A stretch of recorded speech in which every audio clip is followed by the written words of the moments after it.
Welcome back to my channel. Today I'm going to be showing you my March bullet journal setup. This one is kind of simple, but really it just helped me feel more in touch with nature. That's kind of the running theme with this one. I really am a little bit alarmed by how warm it's been getting, even though it's just February, but I wanted to kind of embrace it as much as possible and make March's theme plant and nature. So this video is actually going to be podcast themed. So I'm going to be answering a bunch of random questions while also showing you how I make my bullet journal spread for this month.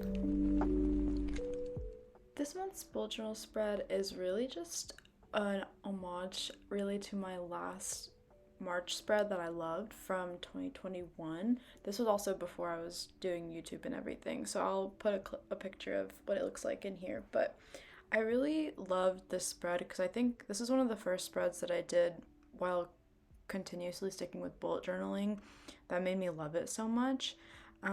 Doodling and artwork has kind of always been one of my biggest passions and something that I stepped away from a lot during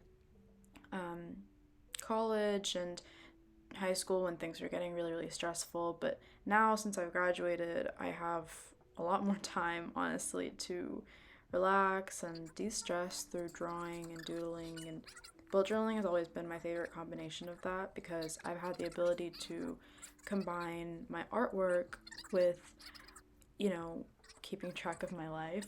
And I think being able to sketch out all these different things that I thought was a skill that I lost ages ago, being able to do this has kind of helped me find my artistic ability again.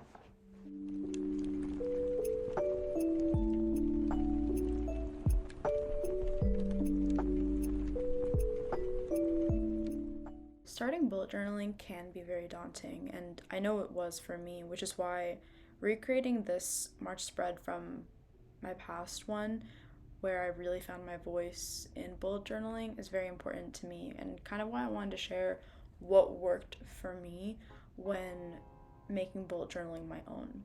So I think there shouldn't be any shame, or people shouldn't be getting upset at you for recreating other people's artwork, as long as you're saying that you're recreating someone else's artwork.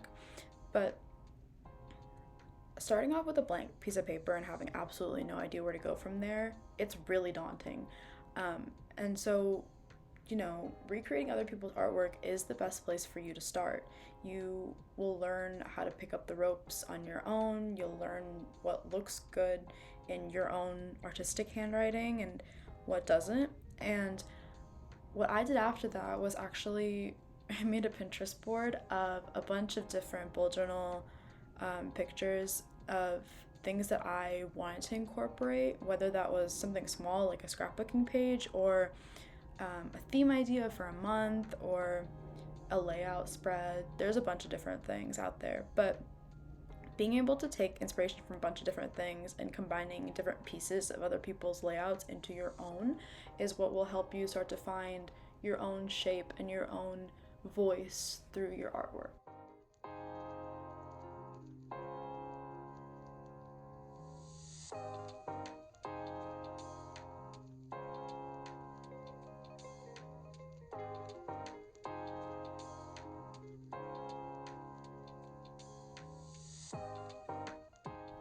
Finding your own niche in art especially can be so difficult, and I think that bullet journaling is the busy girl's or busy person's way to keep combining art into your life while also keeping track of everything, because this first spread for March is very obviously just me doodling plants and a bunch of random different pots and artwork and things like that.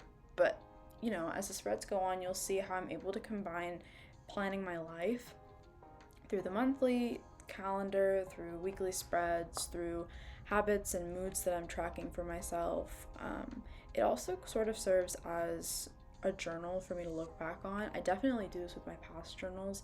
I'll every now and then open up my old journals to see what my brain dump was in March of 2020 or um, August 2021, you know?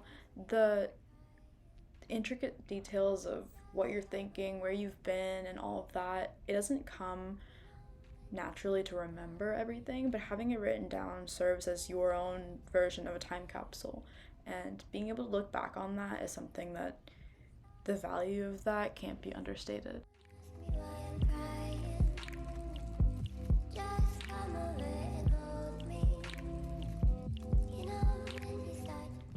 I think journaling is something that I've used for a few years now, since college, that's actually helped me a lot with calming my own mind and figuring out everything that's going on in my head. And obviously, it doesn't fix everything, but it is nice to be able to write down everything that I'm going through. And bullet journaling also serves as a sort of relaxation tool for me. Drawing and not really thinking about it. I'll play music or I'll have a TV show running in the background while I'm making these spreads, and it just helps me feel calm and relaxed. I kind of ignore everything that's going on in my life for the hour or however long it takes for me to put the whole spreads for the month together.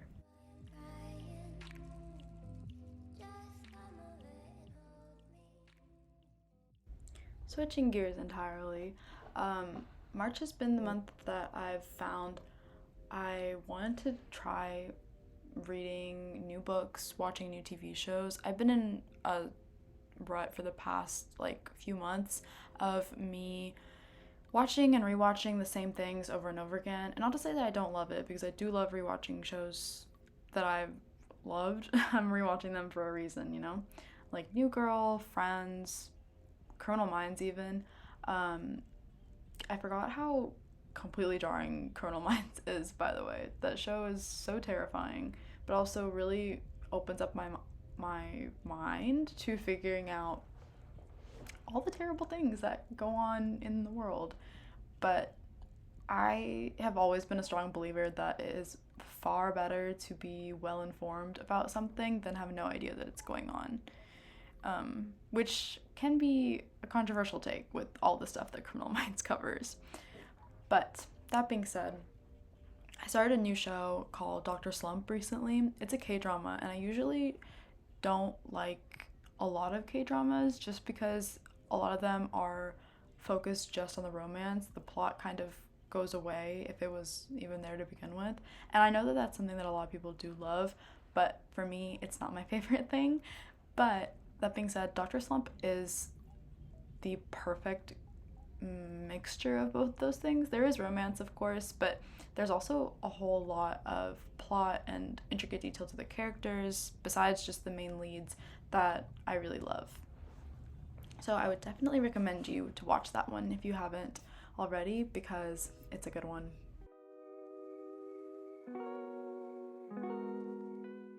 Mini break from my sister. She just wanted to say hi. Ignore that. But I have to say, being back at home after graduating from college is such a surreal experience, because I am 100% 22 years old, and living at home with my parents has made me feel how I used to feel sometimes when I was in high school, and I'm not the biggest fan of that emotion. But I think more than that, I'm just shocked at how many familiar faces I see in my hometown. People I had fully forgotten about that either still live here or visiting their parents or friends or whatever it may be. But it's a very odd experience seeing people that I recognized from high school that I never talked to, but now I'm seeing them as I go out and about in my hometown. It's very odd. I like to think that I'm not the only person experiencing that, because I have seen people on TikTok talk about it, but it's still such a very like jarring experience seeing people that I've only ever seen at school who probably still think of me as the 15-year-old version of me, seeing me now, and I have no idea what's going on in their lives and they have no idea what's going on in mine. It's very odd, very strange. I actually recently saw my teacher from middle school. Um, and it was fantastic talking to him, but also made me very nostalgic for middle school, which I know a lot of people, I feel like it's a majority opinion that high school is better than middle school, but frankly, I thought it was the other way around. Middle school was a whole lot of just goofing off and doing nothing for me, while high school I was stressed about college and AP exams and things like that. So it was very weird to take a trip back, just thinking about middle school and all my time there compared to who I am now.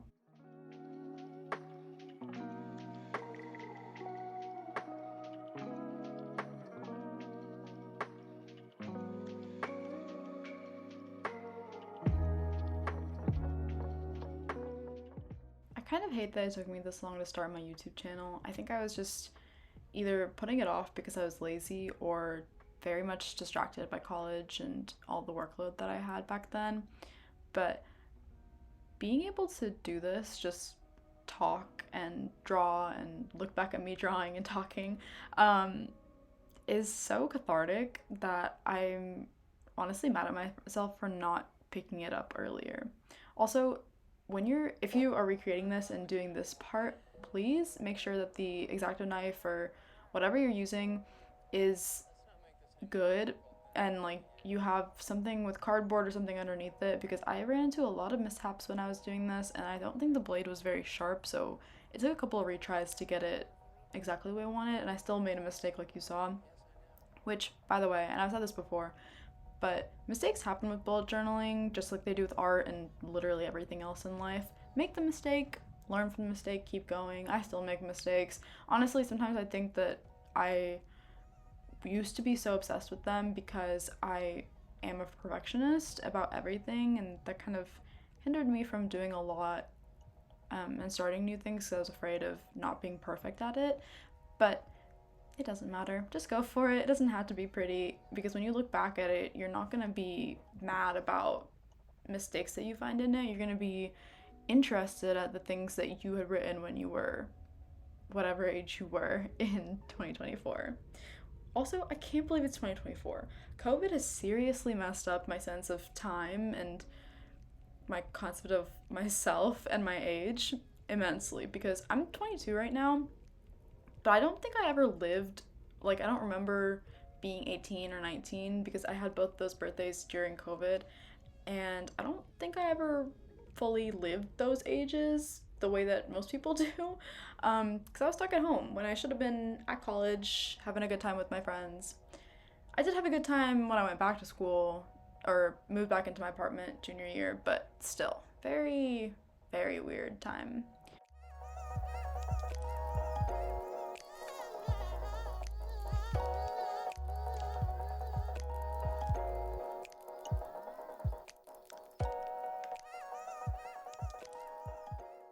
One thing that I started doing to make bullet journaling my own is scrapbooking. So, cutting out this piece of paper, using as much washi tape as I can, using stickers, using origami paper, really whatever I can find around my house or that I want to get from Daiso or Michaels is something that I'm going to use in my bullet journals. I've racked up like a collection of a bunch of random scrapbooking knickknacks over the years because of this. But that being said, in all honesty, all you really need is a pen and maybe a colored marker if you want it, and a pencil and an eraser. Like, that's really it. And if you really want to break it down even more, then just a pencil and or a pen. The colors are really just to make it fun. I could do all of this in pencil and pen if I really wanted to, but yeah. I will say though, the most tedious part of this design specifically was marking out the spacing for everything. I wanted to fit a lot of different information on this one spread instead of dragging it out for a bunch of pages, which, I don't know. I like when there's a lot of small spaced information all in one spread instead of, taking or, making a brain dump just one page, which you could do obviously, but I like having everything all in one space. It's not really for saving paper, because I'm gonna end up using the whole journal anyway, but it's more so just for fun, being able to fit everything in that small space. But I also like to take certain spreads just to use them as scrapbooking pages, or just as brain dump pages, or just as a to-do list. It really depends on what I feel like making that day. So whatever you feel like making, make it your own, you know? Also, take scrap paper whenever you can, because it is so useful. That like random empty space that you see, fill it with scrap paper, fill it with stickers, fill it with literally whatever you want. I ripped that out of a book. That might be a controversial take, but to be fair, that book was already kind of destroyed when I had gotten my hands on it, and I'd already read the book as well. So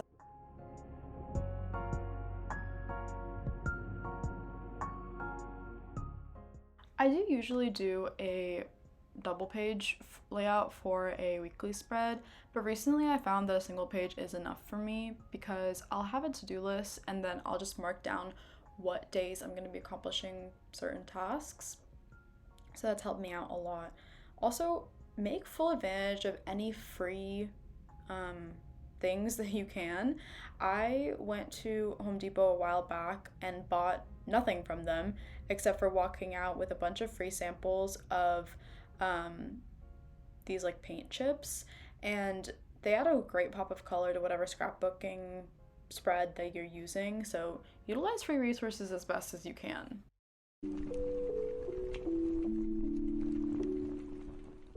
Don't break your bank account.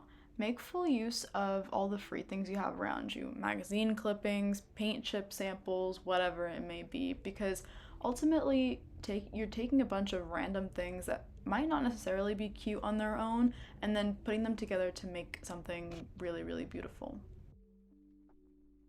Now, of course, the best part, the final flip through for March's bullet journal spread.